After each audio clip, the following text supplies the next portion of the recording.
Kaya mo ba magpakasal sa isang AI?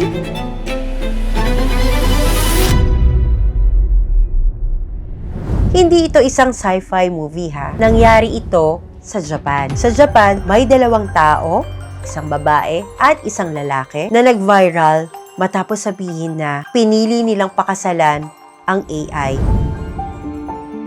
Hindi tao, hindi rin normal na relasyon, pero para sa kanila, totoo. Unahin natin ang isang Japanese man na si Akihiko Kondo. Nagdaos siya ng wedding ceremony. Pero ang pinakasalan niya ay hindi isang babae, kundi isang virtual idol na si Hatsume Miku. Ayon kay Kondo, matagal siyang nakaranas ng bullying at depression. Nahirapan siyang makipagrelasyon sa totoong tao. Pero kay Miku, pakiramdam niya, tinanggap siya, walang judgment. Ginamit niya ang AI hologram para makausap, batiin, at makasama si Miku araw-araw. Hindi legal ang kasal, pero para sa kanya, asawa niya ito emotionally.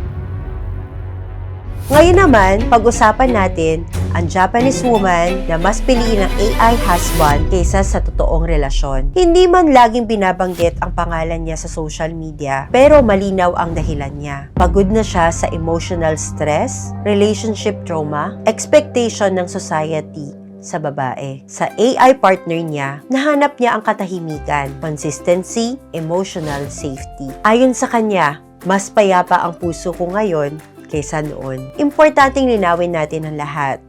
Hindi legal ang kasal. Hindi ito kinikilala ng gobyerno. Pero tandaan natin, totoo ang emosyon ng tao. At ang AI relationship ay reflection ng loneliness sa modern society. Sa Japan, mataas ang work pressure. Maraming single at maraming pakiramdam.